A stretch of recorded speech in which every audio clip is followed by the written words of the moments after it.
morning, everyone. Before I make my announcement regarding our pressure campaign against the Islamic Republic of Iran, I want to address yesterday's terrorist attack in Sri Lanka. What was supposed to be a joyful Easter Sunday was marred by a horrific wave of Islamic radical terror, bloodshed. It's heartbreaking that a country which has strived so hard for peace in recent years has been targeted by these terrorists. We mourn the loved ones of the victims, some of whom we can confirm were indeed U.S. citizens. This is America's fight, too. I spoke with the Prime Minister of Sri Lanka this morning, and our embassy and other parts of the U.S. government are offering all possible assistance to Americans and the Sri Lankan government alike. We urge that any evildoers be brought to justice expeditiously, and America is prepared to support that. We also stand with the millions of Sri Lankans who support the freedom of their fellow citizens to worship as they please. We take confidence in knowing that not even atrocities like this one will deter them from respecting religious freedom. Today, our nation grieves with the people of Sri Lanka, and we stand committed, resolved to confront terrorism together. Now, turning to Iran. Almost 1 year ago, after withdrawing from the Iran nuclear deal, President Trump implemented the strongest pressure campaign in history against the Islamic Republic of Iran. The goal remains simple: to deprive the outlaw regime of the funds it has used to destabilize the Middle East for 4 decades and incentivize Iran to behave like a normal country. Up to 40% of the regime's revenue comes from oil sales. It's the regime's #1 source of cash. Before our sanctions went into effect, Iran would generate as much as $50 billion annually in oil revenue. Overall, to date, we estimate that our sanctions have denied the regime well north of $10 billion. The regime would have used that money to support terror groups like Hamas and Hezbollah and continue its missile development in defiance of UN Security Council Resolution 2231. And it would have perpetuated the humanitarian crisis in Yemen. Our goal has been to get countries to cease importing Iranian oil entirely. Last November, we granted exemptions from our sanctions to 7 countries and to Taiwan. With this is to give our allies and partners to wean themselves off of Iranian oil and to assure a well-supplied oil market. Today, I'm announcing that we will no longer grant any exemptions. We're going to zero across the board. We will continue to enforce sanctions and monitor compliance. Any nation or entity interacting with Iran should do its diligence and err on the side of caution. The risks are simply not going to be worth the benefits. I want to emphasize that we have used the highest possible care in our decision to ensure market stability. The United States has been in constant discussion with allies and partners to help them transition away from Iranian crude to other alternatives. And we've been working with major oil-producing countries to ensure the market has sufficient volume to minimize the impact on pricing. Both the Kingdom of Saudi Arabia and the United Arab Emirates have assured us they will ensure an appropriate supply for the markets.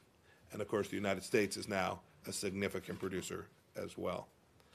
I can confirm that each of those suppliers are working directly with Iran's former customers to make the transition away from Iranian crude less disruptive. And as I said, we're doing our part here in the United States, too. In 2018, crude production increased by 1.6 million barrels per day over the 2017 levels. And the U.S. Energy Information Agency predicts an increase of an additional 1.5 million barrels per day in calendar year 2019. Look, with the announcement today, we've made clear our seriousness of purpose. We are going to zero. How long we remain there at zero depends solely on the Islamic Republic of Iran's senior leaders. We've made our demands very clear to the Ayatollah and his cronies. End your pursuit of nuclear weapons, stop testing and proliferating ballistic missiles, stop sponsoring and committing terrorism, halt the arbitrary detention of U.S. citizens. Our pressure is aimed at fulfilling these demands and others, and it will continue to accelerate until Iran is willing to address them at the negotiating table. Finally, as I've said before, these demands are not just coming from the United States government and many of our allies and partners. They are similar to what we hear from the Iranian people themselves. I want the Iranian people to know that we are listening to them and standing with them. We will not appease their oppressors. as the last administration did. Our hopes are for a better life for them and all people afflicted by the regime's violence and destruction. I will now take a few questions. Thank you. Good morning, Mr. Secretary. Good morning, sir. Thank you. I just broadly on Iran, aside from this, your goal, you just said bring them back to the negotiating table, but are you really interested in renegotiating the JCPOA or negotiating something like that, or are you just looking for, all these steps that you're taking aimed at just getting them to change their behavior without getting anything in return? And then secondly, if you could just address a report about comments you allegedly made to Iranian diaspora leaders last week in Texas. What are the comments? What in particular? That you're not interested in any kind of military intervention, that it's basically economic, diplomatic pressure, and that and some I don't know, some kind of comment about the MEK, and you're not. Yeah, Matt, thank you. Let me try and take those. I'll take them in reverse sequence. We've not supported any outside group. We're supporting the Iranian people. And so I get questions all the time about outside Iranian groups, including the MEK. And every time I engage with anyone, and this was a meeting with folks who have family, often had family inside of Iran, I want to make clear to them we're supporting the Iranian people, not any particular group. That's the U.S. administration's policy. Second, with respect to our objectives, we're happy to receive we're happy to get the outcome however we can achieve it. The President has always made very clear, we've made clear to Iran's leaders that if Americans are attacked, we will respond in a serious way. And so I don't think there should be any doubt about the fact that if it is required for us to take an action in response to something that Qasem Soleimani does, or the Iranian leadership, or a Shia militia somewhere in the world, that we will respond to that in a way that is appropriate to protect American interests wherever we find them. With respect to our goal, we laid them out. We laid them out. There are 12 things we're looking for. When we get to those things, we are happy to re-engage with Iran as a normal nation. If they're prepared to come to the table and negotiate those things to get to that outcome, fantastic. If not, the campaign with which we've been engaged since, frankly, the administration took office, but more clearly since the President's decision to withdraw from the JCPOA, the campaign will continue. And we built that enormous coalition to work on this, right? Gulf state partners, Israel, lots of countries that are working alongside us to achieve these objectives. You see the Europeans with increasing risk from the assassination campaign that's taking place inside of their country. We watch as Iran continues to try and have a role in protecting Maduro in Venezuela. This is causing countries in South America to understand that the expeditionary nature of the Islamic Republic is something that threatens citizens all across the world. And so this is not the United States alone. It's a true coalition working to achieve the ends which we've laid out. Thank you. Thank you, ma'am. Good morning, Mr. Secretary. Yes, ma'am. Good morning. With the maximum pressure campaign, have you detected any change in the Iranian behavior, with the few exceptions that you mentioned, I think, before, which is short of cash to Hezbollah and maybe to not giving all to the Syrian regime?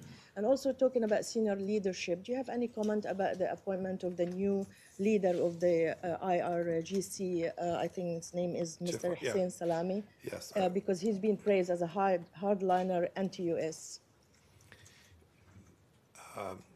So we have watched Iran have diminished power as a result of our campaign.